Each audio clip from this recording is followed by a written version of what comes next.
எல்லோருக்கும் வணக்கம். இன்னைக்கு பெட் டைம் ஸ்டோரிஸில் நம்ம பார்க்கக்கூடிய சப்ஜெக்ட் பங்க்சுவாலிட்டி. பார்க்கலாமா? உங்களுக்கு ஃப்ரான்ஸ் அதனுடைய ஒரு பேரரசன் நெப்போலியன் போனபார்ட் அப்படின்னு ஒரு பேரரசனை பற்றி கதை கேட்டிருப்பீங்க. அவரை பற்றி தான் நம்ம இந்த விஷயம் பார்க்க போகிறோம். அவர் மாவீரன். அவன் உலகத்தையே நடுங்க வச்சவன். அவனுக்கு 3 ஜென்ரல்ஸ் இருந்தாங்க, 3 தளபதிகள் இருந்தாங்க, பயங்கர வீரர்கள். எப்படின்னா அவங்க ஸ்கெட்ச் போடுவாங்க, யூரோப்பில் இருக்க ஒரு நாடை பிடிக்கணும் அப்படின்னு ஸ்கெட்ச் போடுவாங்க. பக்கத்தில் இருக்கிற நாடுனா ஜெர்மனி, இட்டாலி, ஸ்பெயின், இந்த மாதிரி நாடுகள் இல்லையா?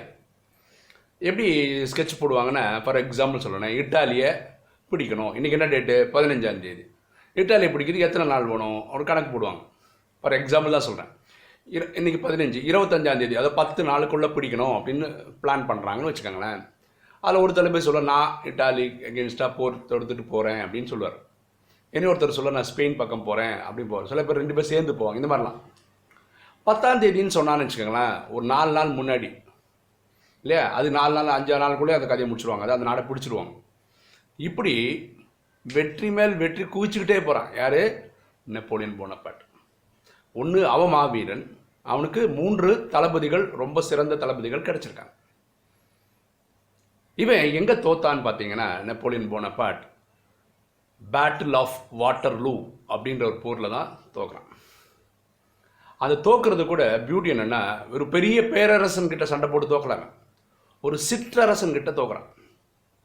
அதில் பியூட்டி என்னென்னா, இந்த போருக்கு 3 தளபதிகளும் வராங்க. 3 தளபதிக்கு கட்டளை தரதனோ நெப்போலியன் தான். ஆனால் அவங்க ரொம்ப ப்ரிப்பேர்டாக இருந்தாங்க. இவங்க வந்து என்னென்னா, சின்ன அரசனை நாடே பிடிக்கிறோம், ஒரு சின்ன குட்டி அரசனை பிடிக்கிறது என்ன பெரிய விஷயம்னு தப்பாக கணக்கு போட்டாங்க. 3 பேரையுமே 3 இடத்துல வச்சு கேப்சர் பண்ணிட்டாங்க. இந்த நியூஸு நெப்போலியனுக்கு போது, நெப்போலியன் படைக்கு அவனே இறங்கி வரான். என்ன, வர வேண்டிய டைம்லேருந்து ஒரு 1/2 மணி நேரம் 1 மணி நேரம் லேட்டாக வரும். அவனுக்கு என்ன நினச்சான்னா, எப்படி இருந்தாலும் இந்த தளபதிகள் ஜெயிச்சிருவாங்கன்ற தைரியத்தில் இருந்தான். இது சின்ன நாடு தானே கணக்கு போட்டிருந்தான். கடைசியாக பார்த்தா இவனை சரவுண்ட் பண்ணிட்டான்.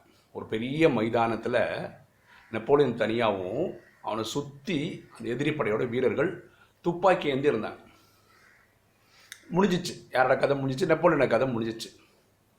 அந்த வீரர்களுக்கு நெப்போலியன் பக்கத்தில் போகிறது பயம். ஏன்னா அவன் பெரிய அரசன் இல்லை, ஏதாவது ஒரு சிஸ்டம் வச்சுருப்பான் அவனை காப்பாற்றிக்கிறதுன்னு நினச்சின்னு இருக்காங்க. அப்போ என்ன பண்ணுறாங்கன்னா, ஒரு மெகாஃபோனில் சொல்கிறாங்க நெப்போலியன் கிட்ட, இந்த மாதிரி நீ சரண்டர் ஆகிடு, இனிமேல் உனக்கு தப்பிக்கிறதுக்கு வாய்ப்பே கிடையாது, உன் வாழ்க்கை முடிஞ்சிச்சு அப்படின்னு சொல்கிறாங்க. பாருங்களேன், நெப்போலியன் நடுவில் இருக்கான்னு வச்சுக்கலாம், சுற்றி ஆளுங்க இருக்காங்கன்னு வச்சுக்கோங்களேன், அப்படியே பக்கத்தில் வந்துனே இருக்காங்க. ஏன்னா அவங்க எல்லாருக்கிட்ட துப்பாக்கி இருக்குது. நெப்போலியன் ஒன்றுமே காதிலே விழாத மாதிரி நடந்து போயிட்டே இருக்கான். அந்த கூட்டம் அப்படியே பின்னாடியே போகுது, அந்த ரவுண்டு அப்படியே அவன் கூடயே போயினுக்குது. அப்போது திடீர்னு நெப்போலியன் என்ன பண்ணுறான், டக்குன்னு குனிஞ்சு காலிலேருந்து இதோ எடுக்கிற மாதிரி, அது துப்பாக்கி எடுக்கிற மாதிரி ஆக்ஷன் மட்டும் காட்டுறான். படை வீரர்கள் கிட்ட தான் இது இருக்குது, துப்பாக்கிலாம் இருக்குது, ஆனால் பயந்து ஓடுறாங்க. திருப்பி அவங்க நினைக்கிறாங்க, நம்மகிட்ட தான் துப்பாக்கிலாம் இருக்குது, நம்ம ஏன் பயந்து போகணும், திருப்பி வந்துடுறாங்க. திருப்பி நெப்போலியன் நடந்து இந்த மாதிரி ஒரு 1 hour நடந்து போகிறான். ஆனால் யாரும் ஒன்றுமே பண்ணலை. அவ்வளோ பயம். நெப்போலியன்னா அவ்வளோ மரியாதை இருக்குது போர்க்களத்தில். அப்போ இவங்க சொல்கிறாங்க, இனிமேல் நீ சரண்டர் ஆகலாம், அவனை சுட்டுடுவோன்றான். நெப்போலியனை சுட்டுறான். நெப்போலியன் சுருண்டு விழுந்துடுறான். அப்போ கூட இந்த உடம்புக்கிட்ட எவனுமே போகல, பாடி கிட்ட எவனுமே போகல. அதாவது உயிரோடு இருப்பான், அவன் நடிக்கிறான், இப்படியெல்லாம் நினச்சிருந்தாங்க. ரொம்ப நேரம் தூரத்துலேருந்தே பார்த்து அவங்க உடம்புலேருந்து ஒரு அணக்கமும் இல்லாமல், ஒரு மூமெண்ட்டு இல்லைன்னு தெரிஞ்ச உடனே அவங்க பக்கத்தில் வந்து துப்பாக்கி வச்சு தள்ளி பார்க்குறாங்க. அப்போ ஆட்டம் இல்லைன்னு தெரிஞ்சவொடனே முடிவு பண்ணுறாங்க, இவன் இறந்துட்டான். இப்படிப்பட்ட ஒரு பேரரசன், அவனோட சாம்ராஜ்யமே முடிவு வந்ததுக்கு காரணம் என்ன? அவன் பங்க்சுவாலிட்டியை மெயின்டைன் பண்ணாதனால, நேரத்தை யூஸ் பண்ணாதனால, கரெக்டாக மெயின்டைன் பண்ணாதனால அவன் போர்க்களத்தில் தோத்துட்டான்.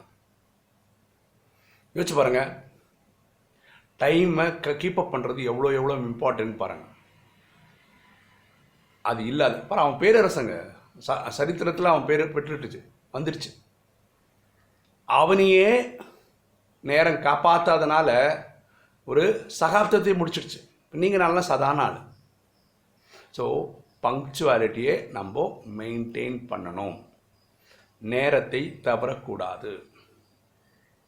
ஓகே, நிறைய பேர் சொல்கிறேன், நான் ட்ரை பண்ணுறேன் சார், ஆனால் என்னால் கீப்பப் பண்ண முடியல சார், நான் எவ்வளோ மித்தப் காட்டுறேன் தெரியுமா. இது ரொம்ப ரொம்ப ரொம்ப ரொம்ப ஈஸியான வழி இருக்குது பங்க்சுவாலிட்டியை மெயின்டைன் பண்ணுறது.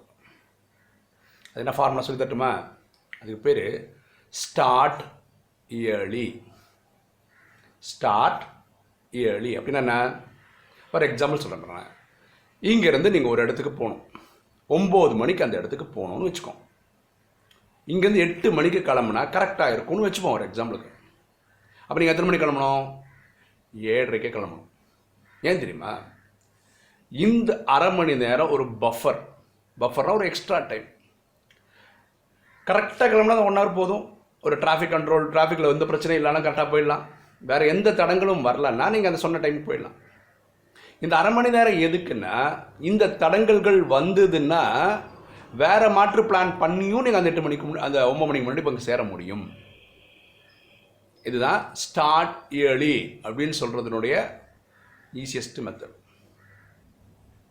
நான் இந்த கடந்த 6 வருஷமாக 7 வருஷமாக நான் கிளாஸ் எடுக்கும் போதெல்லாம் என்னோடய ஃபார்முலா அப்படி தான். பாடியில் 6 மணிக்கு கிளாஸ் எடுப்பேன், சாயந்தரம் மிலிட்ரி மாதிரி தான் எடுப்பேன். ஒரு ஸ்டூடெண்ட் இருந்தால் கூட போதும், ராஜயோக கிளாஸ் ஸ்டார்ட் பண்ணுறேன். ஏன்னா இது பரமாத்மாவோட கிளாஸ், சிவனுடைய கிளாஸ், இல்லை காம்ப்ரமைஸே கிடையாது. அவன் சொல்ல நிறைய பிரதர்ஸ் வந்ததுக்கப்புறம் ஆரம்பிக்கலான்னு. அப்பாவோட டைம் இம்பார்ட்டன்ஸ் தெரியாதவங்க வரவே வேணான்றானு. நீங்கள் எப்போ வேணால் வாங்க, நான் 6 மணிக்கு கிளாஸ் எடுத்துகிறேன். 5:59 எடுக்கலன்னு. ஒரு வாட்டி நம்ம சுரேஷ் பிரதர் கூட நான் வந்து டி நகர் பக்கம் போயிருந்தேன்.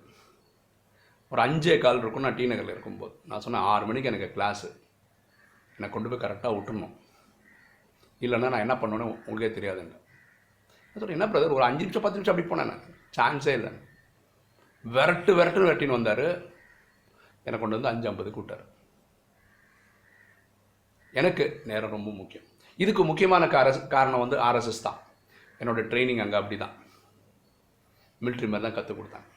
பாருங்களேன், ஒருத்தர் மேலே நம்பிக்கை வர்றதே ஒருத்தர் வாழ்க்கை காப்பாற்றும் போது தாங்க. புரியுதுங்களா? இப்போ நீங்களும் என்னோடய வீடியோ வந்து டெய்லி ஒன்று வரும், நம்பிக்கை இருக்கீங்களே. எனக்கு நான் போடலைனாவே 10 கால் வருது, எனக்கு 10 மெசேஜ் வருது, இன்றைக்கி வீடியோ வராதா அப்படின்னு. இது எதிர்பார்ப்பு, ஒரு நம்பிக்கை.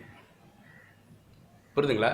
அதே மாதிரி இப்போது கொஞ்சம் பேர் என்னை பார்க்குறதுக்காகவே வராங்க, பர்சனலாக பார்க்கணுன்னு நினைக்கிறாங்க, வராங்க. அப்புறம் ஒரு டைம் ஃபிக்ஸ் பண்ணுறாங்க, 8 மணிக்கு வரேன், 9 மணிக்கு வரேன், 10 மணிக்கு வரேன்னு. ஆனால் அவங்க இஷ்டத்துக்கு ஒரு 11 மணிக்கு வராங்க, 12 மணிக்கு வராங்க. எல்லாம் சின்ன பசங்களாக இருக்காங்க, வயசில் பெரியவங்களும் வராங்க. அவங்க என்ன நினைக்கிறாங்கன்னா, இன்றைக்கி 10 மணிக்கு டைம் தராருன்னா அது ஃபுல் டே நமக்கு தான் தராருன்னு நினச்சிட்றாங்க. தயவுசெய்து நேரத்தை காப்பாற்றுறதுக்கு முயற்சி பண்ணுங்க. உங்கள் நேரம் உங்களுக்கு எப்படி முக்கியமோ அதே மாதிரி என் நேரம் எனக்கு முக்கியம். நான் உங்கள் கூட பேசுகிற எந்த சப்ஜெக்ட்டுமே நான் இது மாதிரி எத்தனையோ வாட்டி பேசியிருக்கிறேன். ஆனால் உங்களுக்கு ஆறுதல் கொடுக்கறதுக்காக, கவுன்சிலிங்காக அந்த விஷயங்கள் பேசுறதுக்காக உங்களுக்கு டைம் ஒதுக்கியிருக்கேன், அவ்வளோதான். இது தயவுசெய்து புரிஞ்சுக்காங்க. இதில் ஒரு மென்டாலிட்டி சொல்கிறேன் பாருங்களேன், வெஸ்டர்னர்ஸ்க்கும் இந்தியன்ஸ்க்கும்.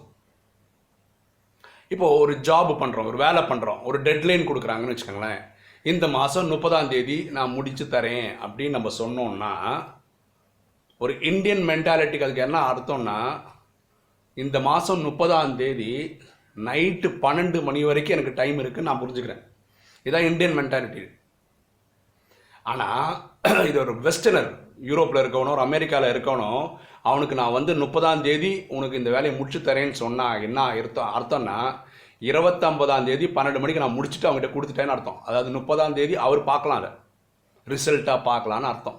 இதுதான் அவங்க புரிதல், இதுதான் நம்ம புரிதல். இது ஸோ தயவுசெய்து இதை புரிஞ்சுக்கங்க. நீங்கள் எப்போவுமே ஒரு பங்க்சுவாலிட்டி, நீங்கள் தயவுசெய்து பார்த்துக்கங்க. அந்த ஆளும் ஒழுங்கான டைமுக்கு வரதில்லை, இந்த ஆளும் ஒழுங்காக வரதில்லை, நான் மட்டும் ஏன் அப்படிலாம் பார்க்காது. நீங்கள் பங்க்சுவலாக இருங்க, நீங்கள் பர்ஃபெக்டாக இருங்க. அப்புறம் காலப்போக்கில் உங்களுக்கு இந்த பங்க்சுவாலிட்டிக்காக ஒரு மரியாதை கிடைக்கும்.